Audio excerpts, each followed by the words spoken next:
Hello and welcome to Accounting 260 Auditing. I am Prashant Rawal. I am your instructor. Let's get started with my instructions for the class. First thing I'd like you to do is go to d2l.oakton.edu. Let us go ahead and sign on.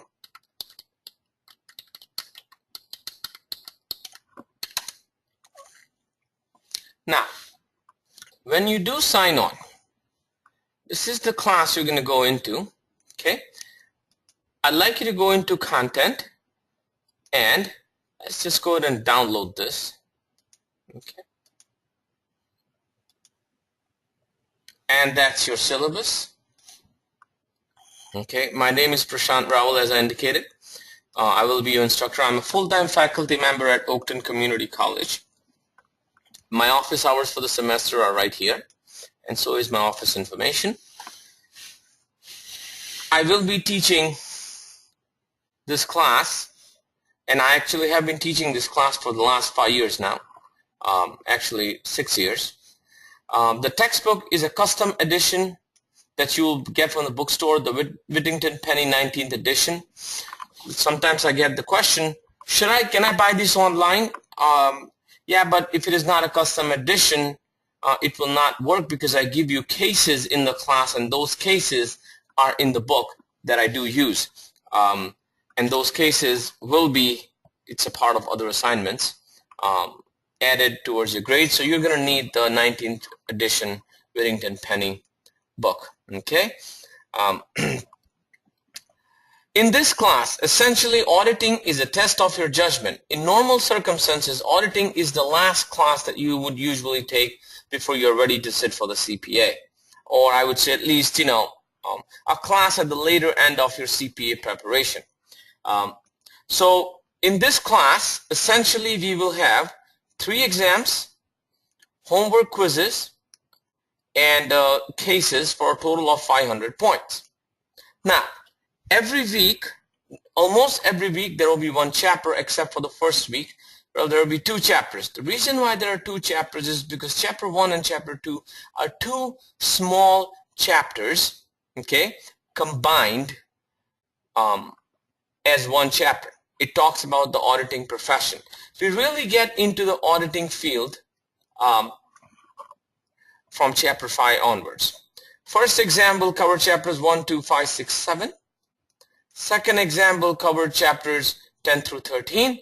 Exam 3 will cover chapters 14 to 17 and chapter 3. Chapter 3 is professional ethics. I like to do it at the end of the semester because you really cannot appreciate the role of ethics until you have really understood the relevance of it. And I believe that as you go through the chapters, you will see the relevance of why ethics is so important in this profession, especially for us auditors. The entire economy in a way depends on us, and you will see how why that is the case. So as I say, 3 exams and regular quizzes. Where will you be taking the quizzes? You will take the quizzes on D2L. Okay, so you will go here to take the quizzes right here, chapters 1 and 2 due by September 1st and on, which should match with what you have over here.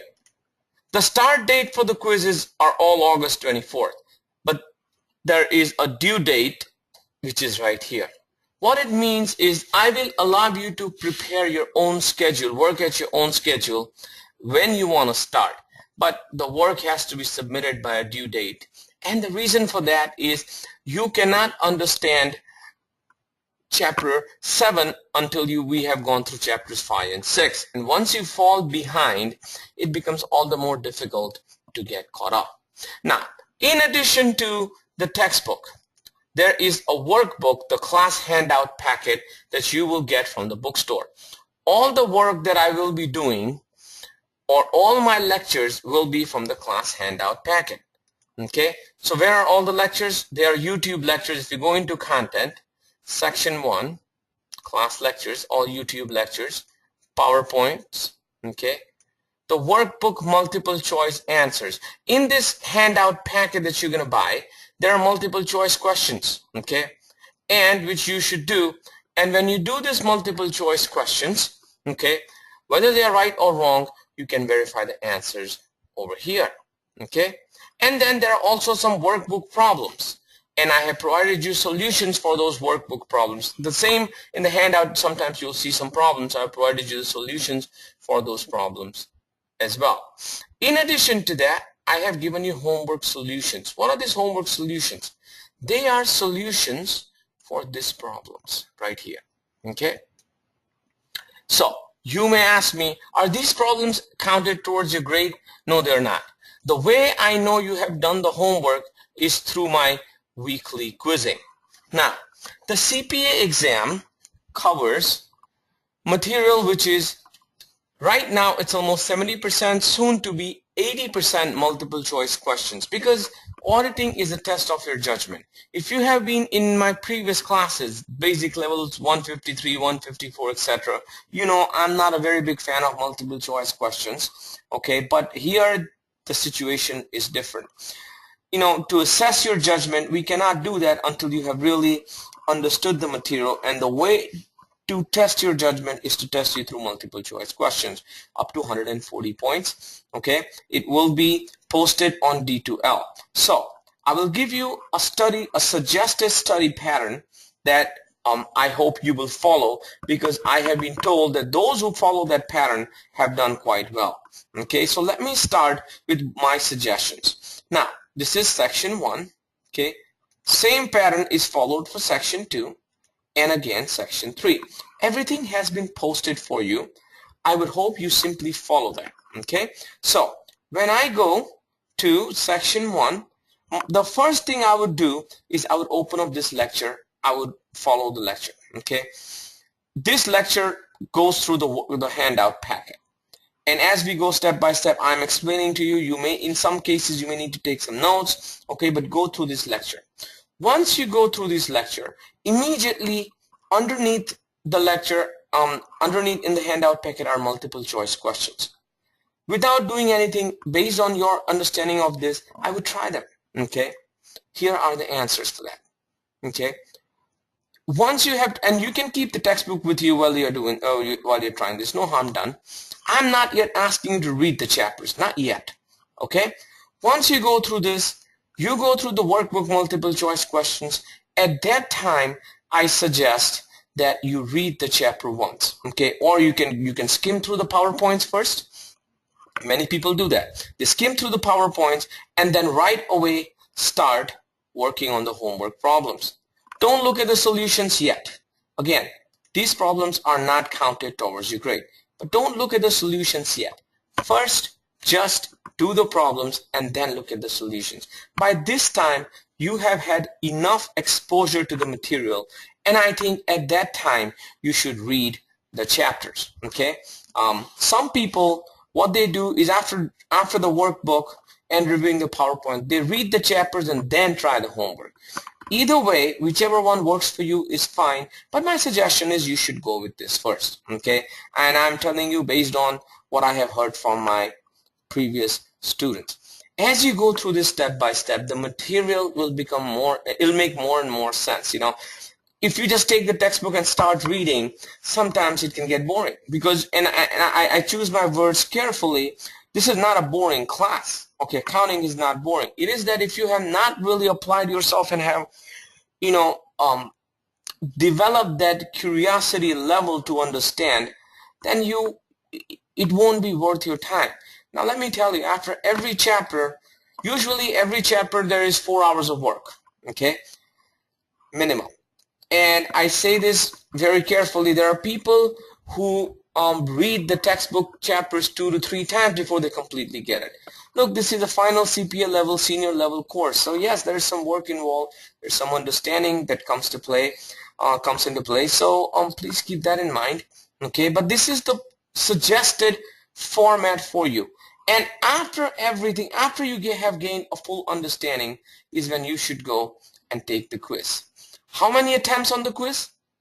2 attempts. Okay. Which grade do I accept? I accept the better grade. Do I show you solutions for each and every multiple choice? No, I don't. The reason for that is I have a limited test bank, and I want to make sure that there is restricted exposure to the questions outside, because many of these, see, when I am giving you the workbook multiple choice that is not being counted towards your grade, I'm experimenting. I take it from all over the place. Here, because this counts towards your grade, I play very conservative and I only use the textbook question bank questions. Okay, so do keep that in mind when I'm doing this, and please understand why I'm only showing you the answers to the incorrect multiple choice questions, because that will complete the learning process, and that actually this is an evaluation process, not necessarily a learning process. The learning process is the homework, but that will help you and then get you prepared for the exam.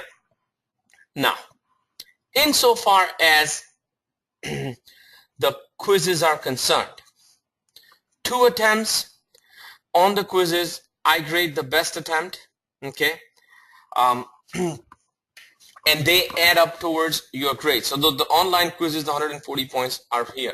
They're all multiple choice or true or false questions, because that's what we're really going to focus on. Now, since auditing is a test of your judgment, it also matters how well you have understood the material, okay? There is really no study guide for the exams or anything of that sort. There is a test of your understanding. If you have understood, you're going to do well. But I know students need some tips for the exams, and I have given you the tips right here. Okay? I will now open up the FAQs for the exams, and I will get into the exam instructions, after which I will look at the research, the cases. So here's the exams. Now, when will the exams, where will you take the exams? You will take the exams in the testing center. When will the exams be available? Exam 1 will be available from this date to this date, 2 from this date to this date, and 3 will be available from this date to this date in the testing center. Okay, the testing center is in Des Plaines, room 2409, or at Skokie, room A135. If you are a distant learning student, you will have to contact Robin Nash, and we'll have to make alternative arrangements for you. How many hours should I keep aside for the exam? Although it will not take you so long, I give you 2 hours and 50 minutes. The exam is not open book. Should I call the testing center? I would ahead of time. I suggest you should. Should I take an ID with me? Yes, they'll ask for one. Okay, so the best way to do it is to call the testing center. I have given here's the website for the testing center if you have more questions for them. But the exams will be available on these dates. The exams will be on D12 as well, but they are locked with a password. Okay, so here are the exams. But before the exam, I give you a practice exam. Don't take the practice exam right away. Wait till you are done with all this homework, and then, okay, you will take the practice exam. The practice exam will tell you 2 things. One, where do you stand insofar as the learning process is concerned?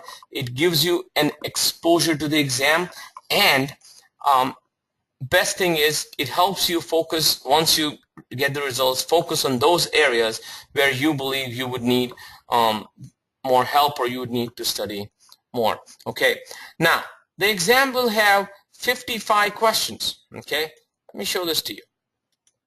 55 questions. I grade out of 50. What do I mean by that? It means there are 5 bonus questions. How is that? If you get 45 correct, then your grade is 45 times 2 equals 90. Okay, so out of 55 you get 45 correct. That's your grade. Why do I do that? In multiple choice, just like beauty is in the eyes of the beholder, ambiguity is also in the eyes of the beholder. I try very hard, okay, to take out those questions that are kind of ambiguous.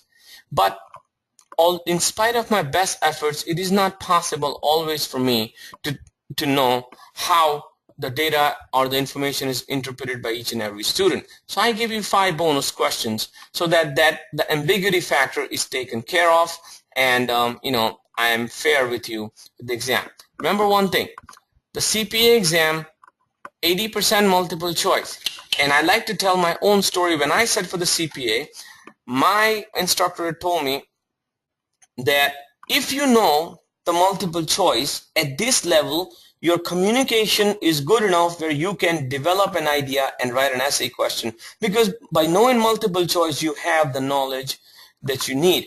One of my friends, what he did when studying for the CPA, he took out the CPA volume. He went to the library during those days, online was not really out there, although I'm not that old.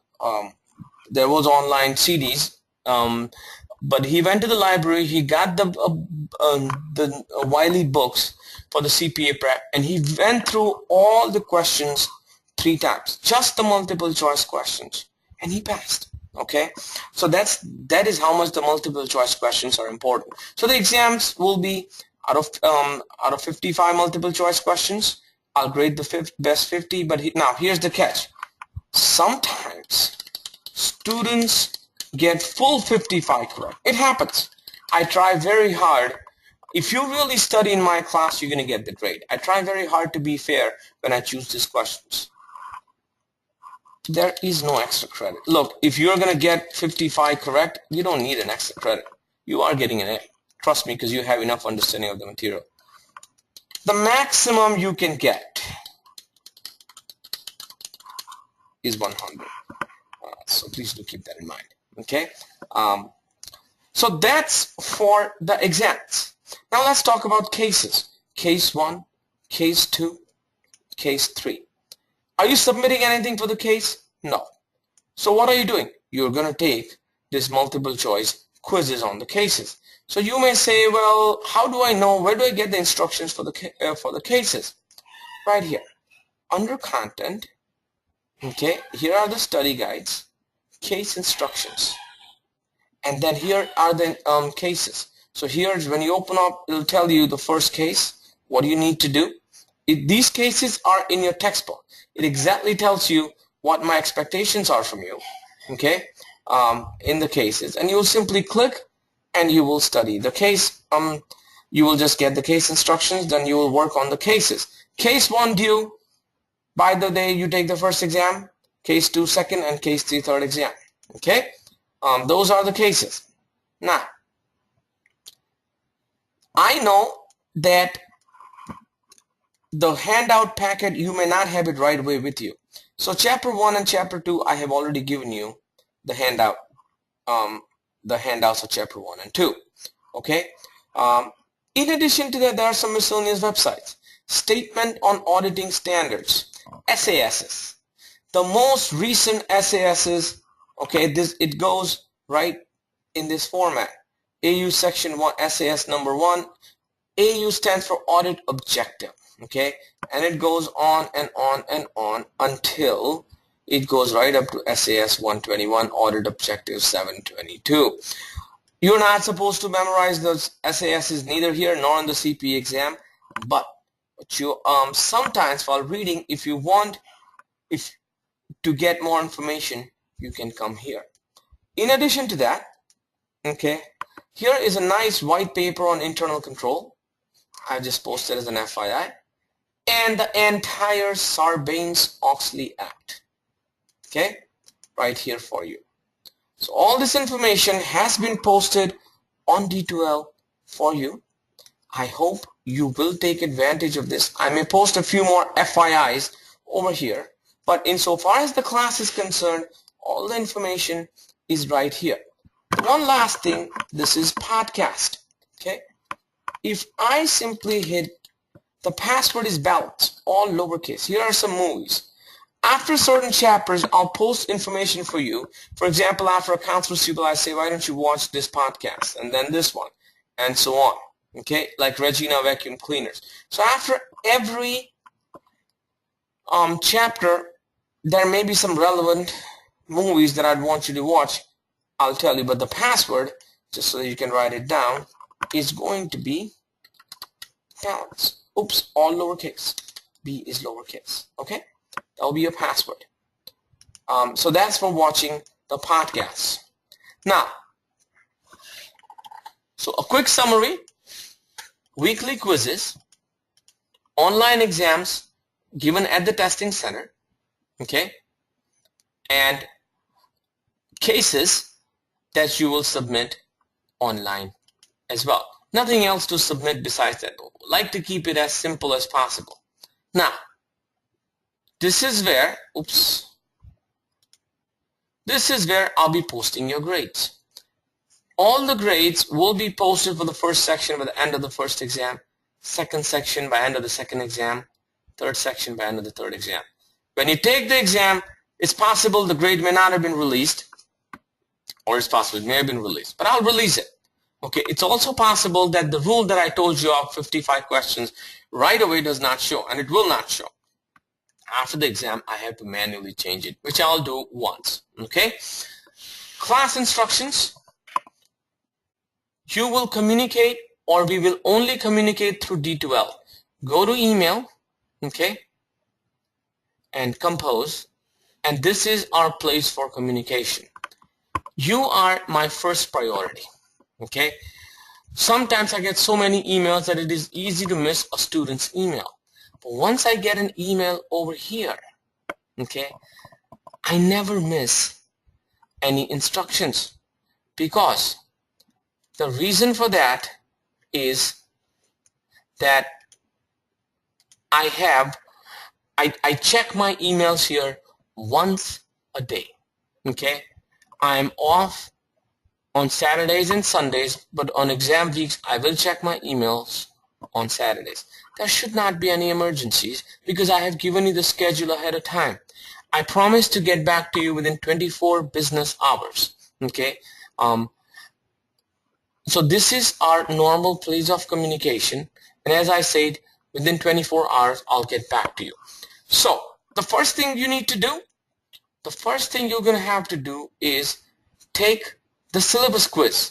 You go right here and you'll take the syllabus quiz. It covers everything that I have talked to you about today, okay?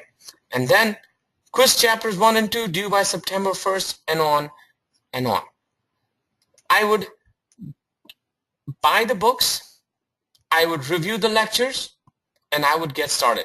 Get an early start, okay? Because when you go here, it tells you what is due by what date. So there should not be any emergencies.